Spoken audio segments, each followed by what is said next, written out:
Assalamualaikum warahmatullahi wabarakatuh. Kami dari kelompok 12 akan mempresentasikan mengenai rekonsiliasi fiskal. Dari kelompok 12 ini ada dua anggota. Yang pertama saya, Farahnya ini dengan NIM F1320033 dan Yesi Rohmawati dengan NIM F1320079. Pada materi kali ini ada 4 poin yang akan dibahas. Yang pertama yaitu konsep rekonsiliasi fiskal. Yang kedua, item rekonsiliasi fiskal. Yang ketiga, tahap rekonsiliasi fiskal. Dan yang keempat, contoh ilustratif. Pada konsep rekonsiliasi fiskal, ini ada mengapa rekonsiliasi fiskal dibutuhkan. Menyusun laporan keuangan tentu perlu diimbangi dengan aturan fiskal yang diberlakukan. Terlebih ketika laporan keuangan menjadi dasar dalam pembuatan SPT PPh yang akan dilaporkan. Namun, pembuatan laporan keuangan seringkali tidak sama atau sesuai dengan aturan perpajakan. Maka dari itu, diperlukan koreksi fiskal atau juga disebut sebagai rekonsiliasi fiskal. Selanjutnya, apa itu rekonsiliasi fiskal?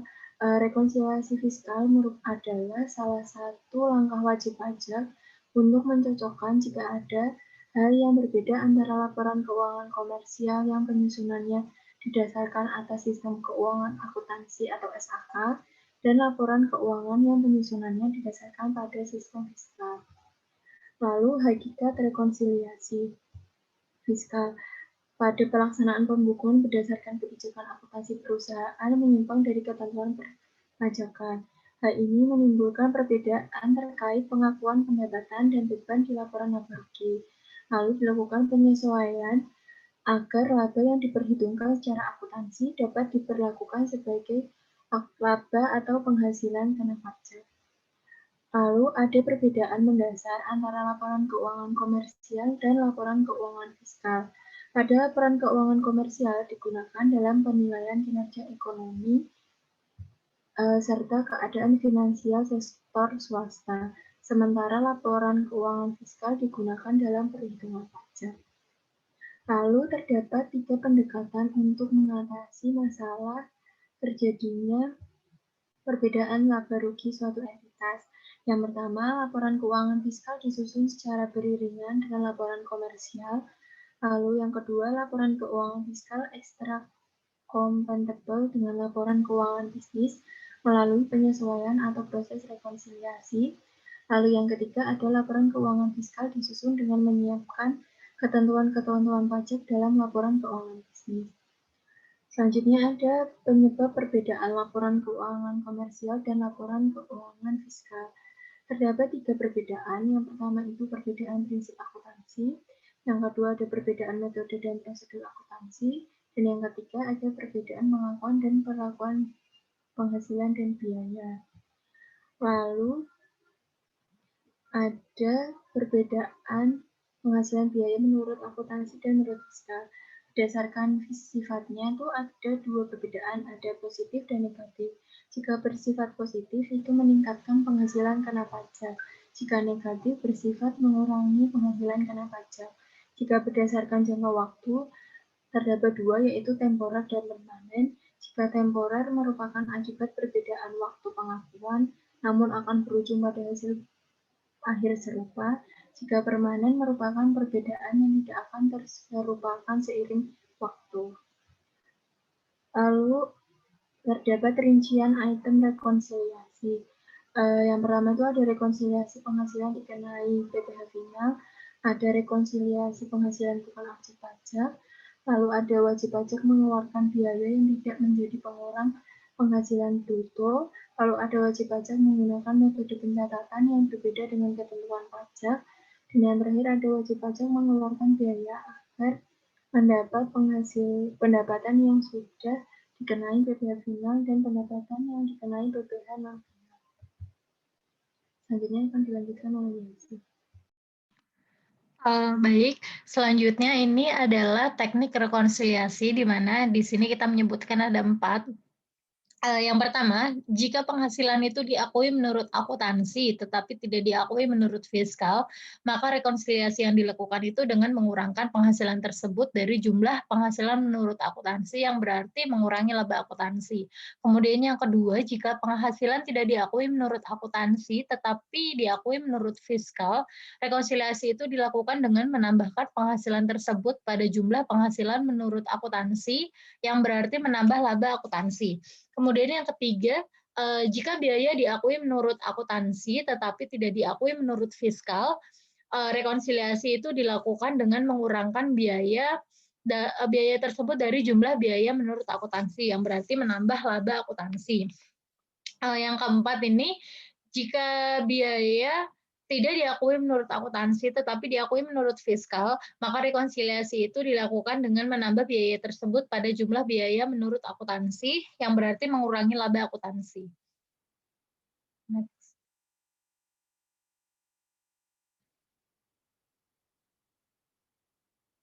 Nah, ini ada garis besar teknik rekonsiliasi di mana rekonsiliasi itu melakukan pembenaran atas setiap item pendapatan dan beban sehingga sesuai dengan ketentuan perpajakan.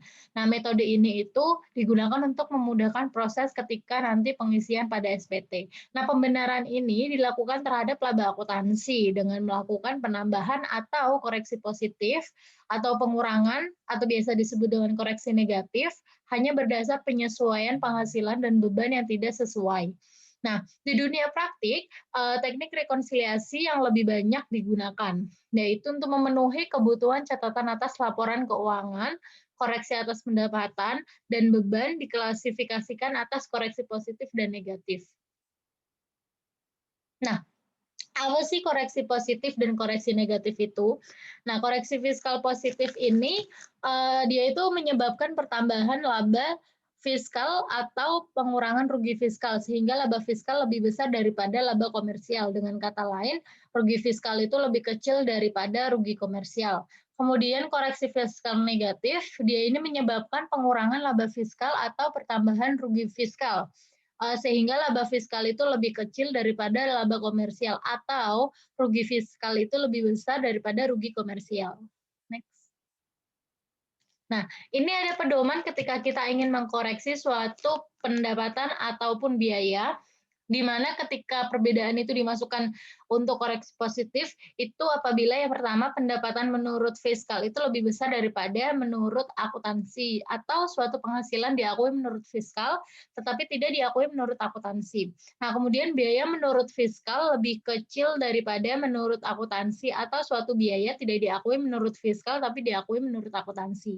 Kemudian ketika ada perbedaan dimasukkan sebagai koreksi negatif, itu apabila yang pertama pendapatan menurut fiskal itu lebih kecil daripada menurut akuntansi atau suatu penghasilan itu tidak diakui menurut fiskal atau bukan objek pajak tetapi diakui menurut akuntansi. Kemudian yang kedua ada biaya menurut fiskal lebih besar daripada menurut akuntansi atau suatu biaya itu diakui menurut fiskal tetapi tidak diakui menurut akuntansi. Kemudian yang ketiga, suatu pendapatan itu telah dikenakan pajak penghasilan bersifat final. Nah, untuk jenis rekonsiliasi fiskal sendiri ada dua, yaitu ada beda tetap dan beda waktu. Apa sih perbedaannya? Jadi rekonsiliasi beda tetap ini, dia itu diakibatkan oleh transaksi yang diakui wajib pajak sebagai pendapatan atau biaya sesuai dengan standar akuntansi keuangan. Itu beda tetap.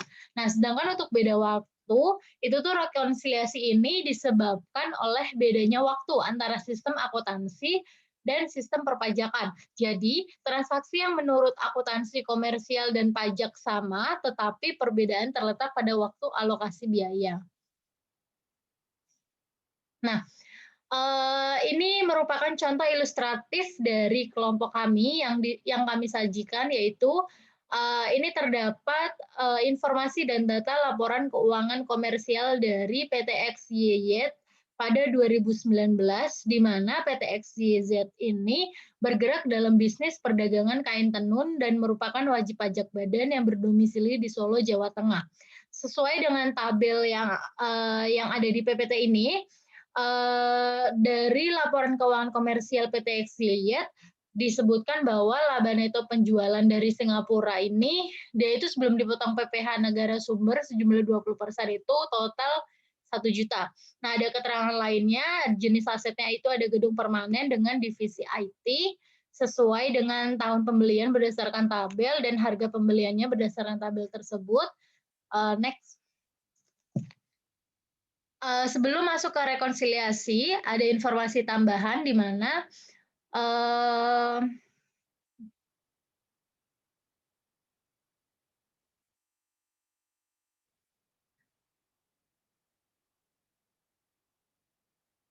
di mana penyusutan fiskal dengan metode garis lurus, kemudian persediaan akhir itu dinilai dengan metode LIFO, sedangkan apabila dinilai dengan metode FIFO itu akan sebesar 700.000, kemudian membayar PPh pasal 22-nya itu dengan tarif 1,5% dikali dengan 200 juta, yaitu menghasilkan 3 juta, kemudian PPh pasal 23 dengan tarif 2% itu nanti akan menghasilkan 200.000, kemudian membayar PPh pasal 25 selama 12 bulannya itu sebesar 5 juta selama tahun 2019. Nah, maka untuk rekonsiliasi berdasarkan informasi yang sudah disebutkan dan yang ada di tabel tadi, ini untuk koreksi positif itu ada di persediaan akhir, di mana di sini terdapat perbedaan total persediaan dari menurut fiskal dengan menurut komersial sebesar 20.000, sehingga diharuskan untuk mengkoreksi positif berdasarkan Undang-Undang PPh pasal 10 ayat 6 sebesar 20.000. Next. Nah, kemudian ada lagi akun beban pengobatan ditanggung perusahaan, di mana di sini diharuskan untuk koreksi positif sebesar 20.000 sesuai dengan Undang-Undang PPh pasal 10 ayat 1. Kemudian ada beban transaksi, beban administrasi pajak sebesar 10.000 dikoreksi positif juga karena ada biaya yang diakui oleh komersial namun tidak diakui oleh fiskal. Kemudian ada cadangan penghapusan piutang sebesar 5.000 sesuai dengan Undang-Undang PPh pasal 9 ayat 1 karena dia ada biaya yang diakui oleh komersial namun tidak diakui oleh fiskal juga. Kemudian ada beban penjamuan tamu tanpa daftar nominatif itu dikoreksi positif sebesar 10.000 juga. Kemudian ada penyusutan aset tetap, dia itu dikoreksi positif sebesar 5.000 karena ada perbedaan antara dari komersial dengan fiskal sebesar 5.000, kemudian ada bantuan kepanitiaan acara HR sebesar 5.000 juga, kemudian ada sumbangan ke yayasan di mana ini diakui di laba komersial sebesar 8.000 namun tidak diakui di laba fiskal sehingga harus dikoreksi positif sebesar 8.000 sesuai dengan Undang-Undang PPh pasal 9 ayat 1. Next.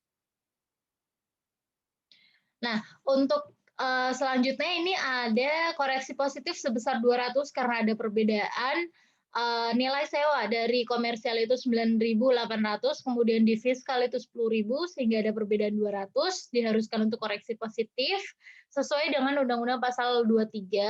Kemudian ada jasa giro bank bumi, ini itu ada perbedaan di mana di komersial itu diakui sebesar 2.000 namun tidak diakui di fiskal sehingga diharuskan untuk koreksi positif sebesar 2.000. Begitu juga dengan pendapatan bunga di mana pendapatannya hanya diakui di komersial namun tidak diakui di fiskal sehingga dikoreksi juga sebesar 1.000 sesuai dengan Undang-Undang PPh pasal 4 ayat 2. Dan untuk yang lainnya, itu karena pendapatan maupun biaya itu di laba komersial dan laba fiskal itu sesuai, tidak ada perbedaan, maka tidak diharuskan untuk koreksi positif maupun koreksi negatif.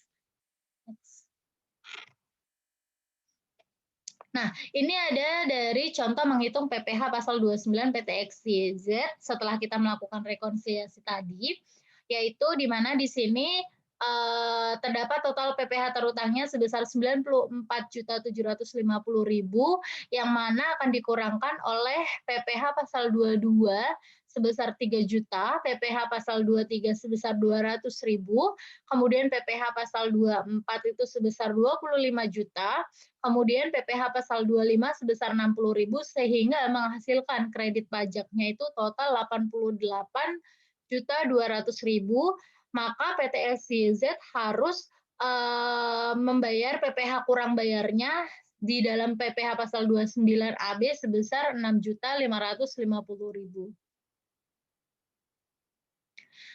Nah, berikut penjelasan dari kelompok kami terkait rekonsiliasi fiskal. Apabila ada kesalahan kata, kami mohon maaf. Wassalamualaikum warahmatullahi wabarakatuh.